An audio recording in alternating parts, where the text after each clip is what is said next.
আমাদের দেশের শিক্ষা সিলেবাস ও মদিনার শিক্ষা সিলেবাসের পার্থক্য, মদিনা আলেমদের এলবি শ্রেষ্ঠতা সম্পর্কে জানতে চাই। সুবহানাল্লাহ, যেন আমার মনের কথাটি বলেছেন। মদিনার আলেমদের কি অবস্থা রাসূলুল্লাহ সাল্লাল্লাহু আলাইহি ওয়াসাল্লাম বলে দিয়েছেন। রাসূলুল্লাহ সাল্লাল্লাহু আলাইহি ওয়াসাল্লাম বলেছেন, আল ঈমানু ইয়ারজু ইলাল মাদিনাতি কামা তা'রজুল হাইয়াতু ইলা জুহরিহা। ঈমান মদিনাতে ফিরে আসবে যেমনি ভাবে সাপ তার গর্তের দিকে ফিরে আসে। আল্লাহু আকবার। এই কথা কার? মুহাম্মদুর রাসূলুল্লাহ সাল্লাল্লাহু আলাইহি ওয়াসাল্লামের। যারা মদিনার ইলমকে অবজ্ঞা করে, মদিনার ইলমের মধ্যে যারা ফোড়ন কাটে, মদিনার ইলমের মধ্যে যারা সমস্যা দেখে, তাদের অন্তরে সমস্যা রয়েছে এবং তারা কোনোদিন হক পথ পেতে পারে না। এটা মনে রাখবেন। কারণ মদিনা থেকে ইলম এসেছে, মদিনা থেকে ইলম আবার মদিনায় যাবে। মদিনার ইলম হচ্ছে স্বচ্ছ ইলম। মদিনার ইলম যদি না পাইতাম, আমার মতো মানুষ কবর খুঁজে নাউজুবিল্লাহ থেকে যেতে হইতো। মদিনার ইলম পাওয়ার কারণে লক্ষ লক্ষ মানুষ আজ হেদায়েতের পথে আসছে এবং এই বহু মানুষ আজ মদিনাতে গেছে, যে দেখেছে যে ওখানে কোনো শিরিক নাই, ধীরে ধীরে তার শিরিক মুক্ত হয়েছে। বেদাত নাই, বেদাত মুক্ত হয়েছে। মদিনার ইলম কিরকম একটু বলি আপনাকে, একটা উদাহরণ দিচ্ছি। মসজিদ নববীতে যাবেন, যদি আপনি আরবি জানেন, আল্লাহ আপনাকে তৌফিক দিক আরবি জানার, বসবেন, দেখবেন একজন মানুষ দাঁড় দিচ্ছে, নাম হচ্ছে শেখ আব্দুল মোহসিন আল আব্বাদ। মসজিদ নববীতে আমার উস্তাদি দাঁড় দিচ্ছেন। দেখবেন যে আপনাদের কত মানুষ, এরকম বহু মানুষ জায়গা নেই বসার, এরকম পুরো ভর্তি হয়ে গেছে। তিনি ভাঙ্গা গলায় দর্শ দিচ্ছেন, গলা বোঝা যাচ্ছে না, চোখে দেখেন না, অন্ধ হয়ে গেছেন বৃদ্ধ হইতে হতে। তিনি বলতেছেন হাদ্দাসানা হাম্মাদ, হাম্মাদ মানু হাদ্দাসানি মুসাদ্দাদ, মুসাদ্দাদ মানু বলতেছেন অমুক অমুক আমাকে হাদিস বর্ণনা করে, অমুক হাদিস বর্ণনা করছেন, অমুক সিকাতুন সাবতুন, অমুক গ্রহণযোগ্য গ্রহণযোগ্য না, মুখস্থ বলতেছেন উনি। আপনি বলবেন যে কি হাজার হাজার হাদিসের রাবি বর্ণনাকারীর এই জিনিসগুলো মুখস্থ উনি কোথেকে বলেন? বলে দিচ্ছে অনবরত, অমুক কি আসেম আসেম হুয়া বাহদালা, বাহদালা হুয়া, এরকম বলতেছেন অনবরত। একজন মানুষ বলতেছেন, সঙ্গে সঙ্গে উনি বলতেছেন উনি কি গ্রহণযোগ্য না অগ্রহণযোগ্য সেটা বলতেছেন। আল্লাহু আকবার। তিনি হচ্ছেন শেখ আব্দুল মোহসিন আব্বাদ। একটা আলেম দেখাইলাম, অন্ধ আলেম, বাংলাদেশ নয় পৃথিবী খুঁজে বের করুন একজন আলেম এরকম, যিনি হাদিসের শুদ্ধ অশুদ্ধর মাসালাটা বলতে পারবে, হাদিসের রাবীদের বর্ণনাকারীদেরকে গ্রহণযোগ্য নির্ভরযোগ্য কিনা এটা বলতে পারবে, একজন আলেম খুঁজে বের করে দেন। আর আপনি বলেন যে মদিনা আলেমদের এটা নাই ওইটা নাই। আপনি তো শুধু শিখেছেন হাদিসের অপব্যাখ্যা কিভাবে করতে পারবে। হাদিসটারে আমল না করার জন্য কত রকমের ঘুরানো যায় সেটা করেছেন। আমি দুর্ভাগ্য আমার যে একদিন আমি খুঁজছিলাম বিতরের নামাজের কয় রাকাত পড়ার ব্যাপারটা, বললাম চিন্তা করলাম যে দেখি না কার কি আছে। আমি দেখেছি সুবহানাল্লাহ, মানুষের ইনসাফ কি জিনিস। বড় বড় আলেমরা স্বীকার করেছে যে বিতরের নামাজের অনেকগুলো প্রকার আছে। 1, 3 পড়া যায়, 5 পড়া যায়, কোনো সমস্যা নেই। সুবহানাল্লাহ, একজন মানুষকে দেখলাম, নাম বলবো না, বাংলাদেশের প্রথিতযশা আলেম, তিনি এটাকে সবগুলি বর্ণনাকে ঘুরাইয়া ফিরাইয়া 3 রাকাত বানাইছে।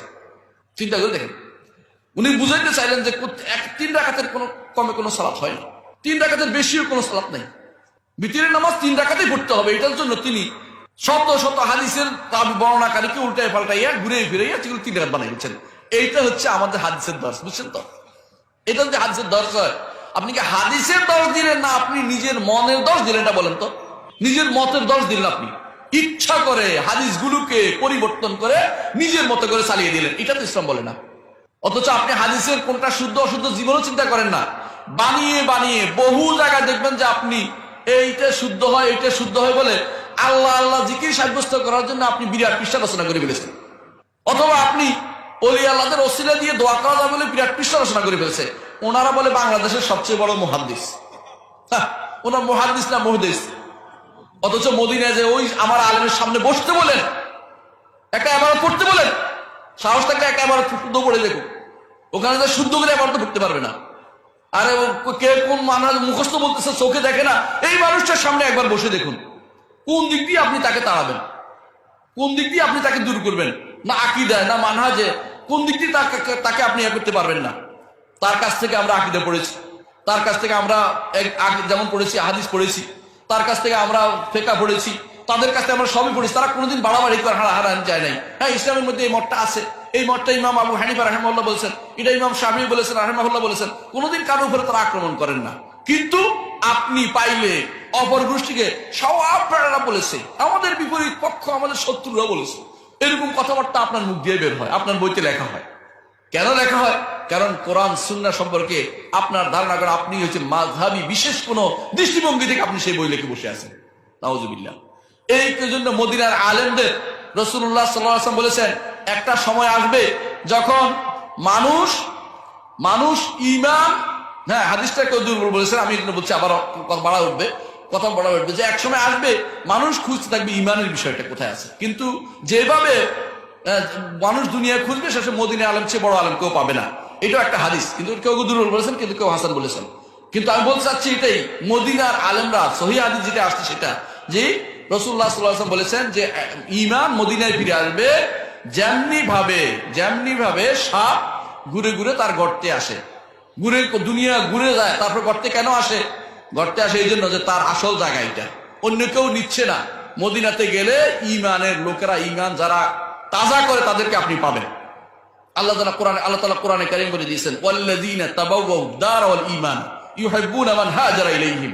মদিনায় গেলে শুধু এটা নয়, আপনার মেহমানদারি বেড়ে যাবে, আপনার মন বড় হয়ে যাবে।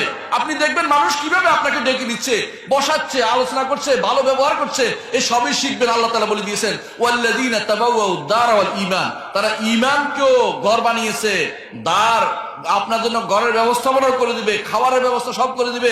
এটা হচ্ছে মদিনা। অথচ মদিনার এলেমের বিরোধিতা করার জন্য একজন মানুষ বসে আছে আর বলে যে মদিনার এলেম না, এলেম অমুকখানে পাওয়া যায়। অমুকখানে কোত্থেকে আসলো? যদি নিজেরা তৈরি করে থাকে ও এলেমের আমাদের দরকার নেই। যদি মদিনার এলেম হয় তো আসল জায়গা থেকে নিতে অসুবিধা কোথায়? সেখান থেকে এলেম অর্জন করুন। আমি শুধু একজন আলেমের কথা বললাম, আর যে সবাই আলেমের কথা বলি, একদিনের দর্শের কথা আমি আপনাকে বলি।